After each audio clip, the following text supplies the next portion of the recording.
Hello, hello, hello. Hope everyone is well. It's good to be with you all today. Eugene Young here from Delaware State Housing Authority. We are here in DETV studio. We have a programming over the next few episodes where we're talking about issues around housing matters. This is a partnership with us and DETV. I have to give a special shout out to DETV because it wasn't too long ago where they were actually producing First Take, Stephen A. Smith, in this studio where I'm at. I feel kind of privileged and honored right now to be able to be working with the same production company that was just hosting Stephen A. Smith for First Take. So shout out to Ivan, the whole DETV family, 200% positive, 100% positive, 200% of the time. Whatever, he knows what it is, I know what it is in my heart. But I just want to say, definitely shout out to the DETV family for a job well done. Now, we're here to talk about housing. And today I have Delaware State Housing Authority's own Chief Strategy Advisor, Caitlin Del Collo. Caitlin, how are you today? I'm great, how are you? I am wonderful, incredibly thankful to be here with you. So today we're going to talk about two things, right? One is going to be the rent reporting pilot that we have and the housing needs assessment. And these are two things that you've been working on over the last, almost since you've been working on rent reporting before you came to DSHA. And so with that said, I would like for you to give a little bit about rent reporting, what it does, where did it come from, what does it do, and I'll ask a couple questions and we'll go from there. Awesome, sure. So rent reporting is a pilot program that DSHA offers in partnership with Neighborhood Partners. Sure. And it is designed to help low-income renters build their credit by reporting their on-time rent payments to the major credit bureaus. Mm-hmm. If you're a homeowner, every time you pay your mortgage, your lender reports that payment up to one or more of the bureaus, and that establishes an on-time payment history, which in turn helps you to build credit. Sure. But if you're a renter, that typically does not happen. Your rent payments are not being captured by the major credit bureaus, and you're not therefore building your credit just by paying rent on time. So that's where our program comes in. We give renters credit for the rent payments that they're already making. Now, who kind of facilitates this whole process in helping you, the renters' checks or their payments to their landlord? Who helps facilitate the process so that does the landlord just report it, or how does that process all work? Great question. So we've also partnered with Self Inc. Mm-hmm. They have a product called Level Credit, which links to a person's bank account, and it automatically detects rent and utility payments that are drawn from that account. Mm-hmm. So as long as a renter is paying their landlord with some form of payment that is tied to a checking account, they can capture that payment and send it up to the bureaus. Fantastic. Now, I know something that people are asking. I know the answer, but I would love for you to answer this.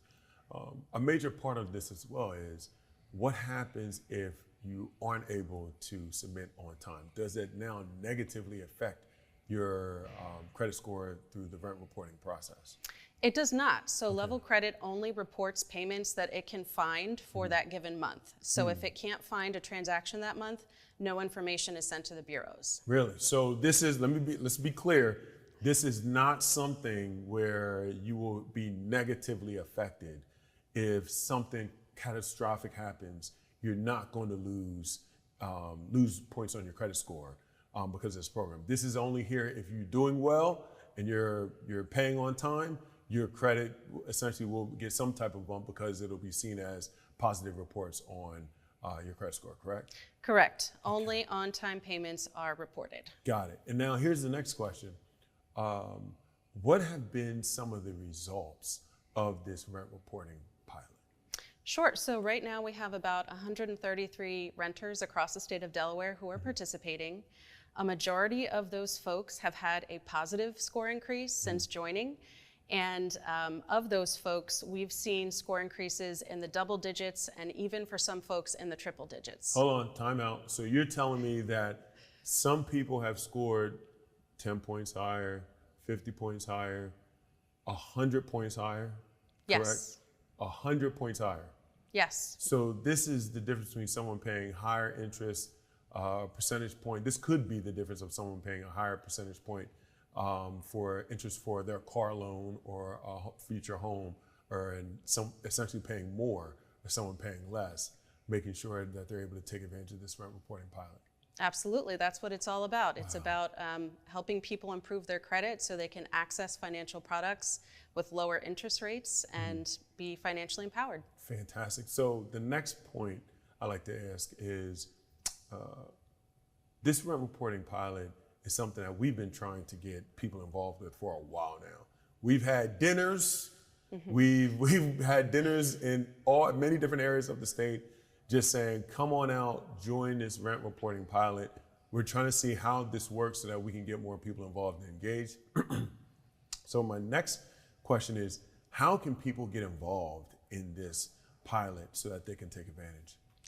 They can visit neighborgoodpartners.org/rent-reporting. Okay. Can you give that one more time? That was just so that people can get that. Neighborgood with a G, neighborgoodpartners.org/rent-reporting. Got it. And that's where they can go sign up to be a part of this program. Yes. Fantastic. That is wonderful. Absolutely wonderful. Now, we've spoken a little bit about rent reporting, right? Big stuff, big issue, like people being able to move their credit score up so they can move into a said house or a location, or even buy a car or rent something. Just credit's important. The next thing I would like to talk about quickly is the housing needs assessment. What is the housing needs assessment? Sounds like a test, I'm being honest. It's not a test. Okay. The housing needs assessment is a study that DSHA periodically does to understand the current and future housing needs of Delawareans. And so all this past year, we've been working on an updated housing needs assessment for 2023. When was the last one? The last one was published in 2015. 2015. So we've gone essentially 8 to 9 years, and a lot has happened over this time period, from COVID to everything else. What are we looking to have come out of this housing needs assessment? What we're going to get out of it is identifying specific areas where we have a shortage of rental and for sale units. So that's going to help DSHA and other agencies and local jurisdictions to plan their resources so we can meet those needs and fill those gaps. Did you, for this housing needs assessment, were you able to get people from the community involved? Were you able to get stakeholders to engage in this whole process?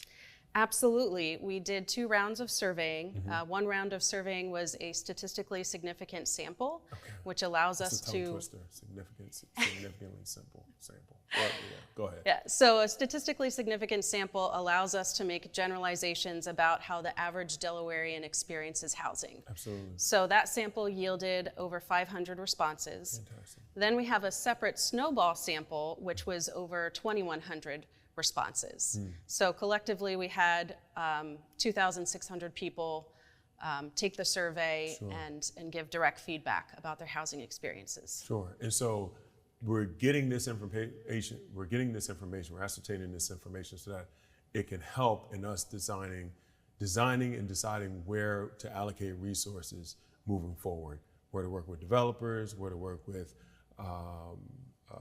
future state projects, county projects, working collaboratively to get different projects moving. Is that a fair assessment? Yes. Okay, just want to make sure. And then also with the housing needs assessment, is it, because I know COVID came, but can you tell the viewers, so the next one will be what, 5 years from now, or is this going to last for the next 8 years? What's that time frame look like? We did the study period was looking at the next 5 years. Got it.